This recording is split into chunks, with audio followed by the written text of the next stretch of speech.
വൻ കവർച്ചയ്ക്ക് പിന്നാലെ അയോധ്യയിൽ സുരക്ഷ ശക്തമാക്കി. കാണിക്ക എണ്ണൽ കേന്ദ്രത്തിലെ സുരക്ഷാ ക്രമീകരണങ്ങൾ പരിഷ്കരിച്ചു. ജീവനക്കാർക്ക് പോക്കറ്റിൽ ഇല്ലാത്ത യൂണിഫോം നൽകും. അങ്ങനെ തുടങ്ങി വീഴ്ചകൾ പരിഹരിക്കാൻ കർശന സുരക്ഷ ഏർപ്പെടുത്തിയിട്ടുണ്ട്. അതിനിടെ ട്രസ്റ്റിനുള്ളിൽ ചമ്പത് റായ് ഗോപാൽ റാവു തർക്കം മുറുകുകയും ചെയ്യുന്നു. കൊള്ളയുടെ ഉത്തരവാദിത്വം പരസ്പരം ആരോപിച്ച് മുതിർന്ന ട്രസ്റ്റ് അംഗങ്ങളെ പിന്തുണയ്ക്കുന്നവർ ഉണ്ട്. വിഷ്ണു പ്രസാദ് വിവരങ്ങളുമായി ചേരുന്നു. വിഷ്ണു, ഈ അയോധ്യയിൽ എന്തൊക്കെയാണ് മാറ്റങ്ങൾ വരുത്തുക? എന്താണ് ഇപ്പോൾ നടക്കുന്നത്? ഈ ട്രസ്റ്റിൽ തന്നെ വലിയ തർക്കമൊക്കെ നടക്കുകയാണല്ലോ. Moti, good morning. എന്തായാലും അയോധ്യയെ സംബന്ധിച്ചിടത്തോളം അയോധ്യയിൽ ഇപ്പോൾ ഉള്ള പ്രശ്നം എന്ന് പറയുന്നത് ട്രസ്റ്റിനുള്ളിൽ തന്നെയുള്ള അഭിപ്രായ ഭിന്നതകളാണ്. കാരണം ഏറ്റവും ആദ്യം ഈ കേസ് പുറത്തു വന്നത് തന്നെ ഈ ട്രസ്റ്റിനുള്ളിലെ അംഗങ്ങളായിട്ടുള്ള ഗോപാൽ റാവു ചമ്പത് റായ് എന്നിവർക്കിടയിലുള്ള അഭിപ്രായ വ്യത്യാസങ്ങളും അനിൽ മിശ്രയുടെ ഇടപെടലുകളുമായിരുന്നു. എന്തായാലും ഈ മൂന്ന് നേതാക്കൾ അല്ലെങ്കിൽ മൂന്ന് മുതിർന്ന ട്രസ്റ്റ് അംഗങ്ങൾക്കിടയിൽ ഇപ്പോൾ കേസ് വന്നതിന് പിന്നാലെ വലിയ രീതിയിലുള്ള അഭിപ്രായ ഭിന്നത രൂപം കൊണ്ടിരിക്കുകയാണ്. കഴിഞ്ഞ ദിവസം ചമ്പത് റായിയെ പിന്തുണച്ചുകൊണ്ട് ദിനേന്ദ്രദാസ് അദ്ദേഹം രംഗത്തെത്തിയിരുന്നു. മുതിർന്ന ട്രസ്റ്റ് അംഗമാണ്.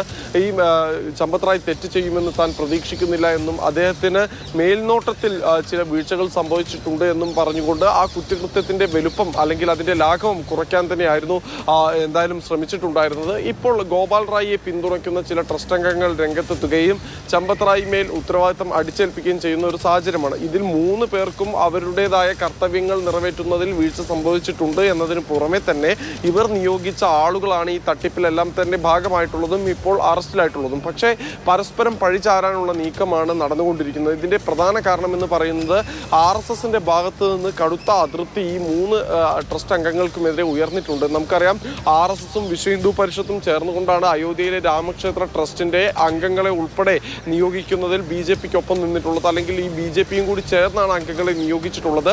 ഇത്തരത്തിലുണ്ടായ ഒരു തട്ടിപ്പ് വലിയ രീതിയിൽ RSSൽ തന്നെ അമർഷം ഉയർത്തിയിട്ടുണ്ട്. പ്രത്യേകിച്ച് RSSന്റെ സർസംഘചാലകർ ഉൾപ്പെടെ ഈ വിഷയത്തിൽ വലിയ രീതിയിലുള്ള ഒരു അതൃപ്തി രേഖപ്പെടുത്തുകയും ചെയ്തിട്ടുണ്ട്. 6-ാം തീയതി ട്രസ്റ്റിന്റെ അടുത്ത നിർണായക യോഗം നടക്കാനിരിക്കെയാണ് ഇപ്പോൾ തങ്ങളുടെ തലയിൽ നിന്ന് ഉത്തരവാദിത്തം ഊരി മാറ്റുന്നതിന് വേണ്ടി മുതിർന്ന ട്രസ്റ്റ് അംഗങ്ങൾ ഏതായാലും ശ്രമം നടത്തിക്കൊണ്ടിരിക്കുന്നത്.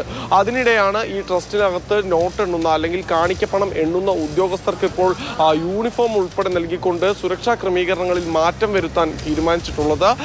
നേവി ബ്ലൂ നിറത്തിലുള്ള യൂണിഫോം ആയിരിക്കും നൽകുക. ഇതിന് പോക്കറ്റുകൾ ഉണ്ടാകില്ല. നേരത്തെ തന്നെ ഈ ട്രസ്റ്റ് അംഗങ്ങൾ കാണിക്കപ്പണം എണ്ണാൻ വേണ്ടി കയറുമ്പോൾ പോക്കറ്റ് ഇല്ലാത്ത വസ്ത്രങ്ങൾ ധരിക്കണമെന്ന് നിർദ്ദേശിച്ചിരുന്നു. അത് പാലിക്കാതെ പലരും സോക്സിനുള്ളിലും വസ്ത്രങ്ങൾക്കുള്ളിലും നോട്ടുകെട്ടുകൾ ഒളിപ്പിച്ച് കടത്തുന്ന ദൃശ്യങ്ങളടക്കം ഇന്നലെ രാത്രിയോടെ പുറത്തു വന്നതുമാണ്. എന്തായാലും അതിന്റെ പശ്ചാത്തലത്തിലാണ് ഇപ്പോൾ ഈ ട്രസ്റ്റ് അംഗങ്ങൾക്ക് അല്ലെങ്കിൽ ഈ നോട്ട് എണ്ണുന്ന ജീവനക്കാർക്ക് ഇപ്പോൾ യൂണിഫോം നിർബന്ധമാക്കിയിരിക്കുന്നത്.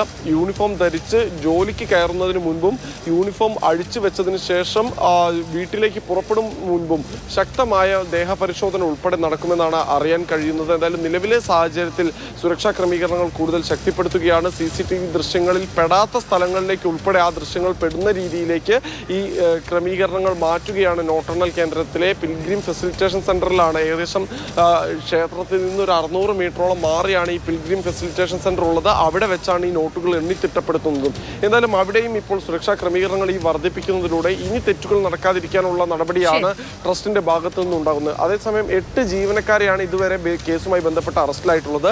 ഇവർക്ക് പകരം മറ്റ് നിയമനങ്ങൾ നടത്തുന്ന കാര്യം ഇപ്പോൾ പരിഗണനയിലില്ല എന്നാണ് ട്രസ്റ്റ് അറിയിക്കുന്നത്. ഇപ്പോൾ SIT നടത്തിക്കൊണ്ടിരിക്കുന്ന അന്വേഷണത്തിന്റെ അന്തിമ റിപ്പോർട്ട് വന്ന ശേഷമാകാം ഇനി നിയമനമെന്നാണ് ട്രസ്റ്റിന്റെ തീരുമാനം. മോദി.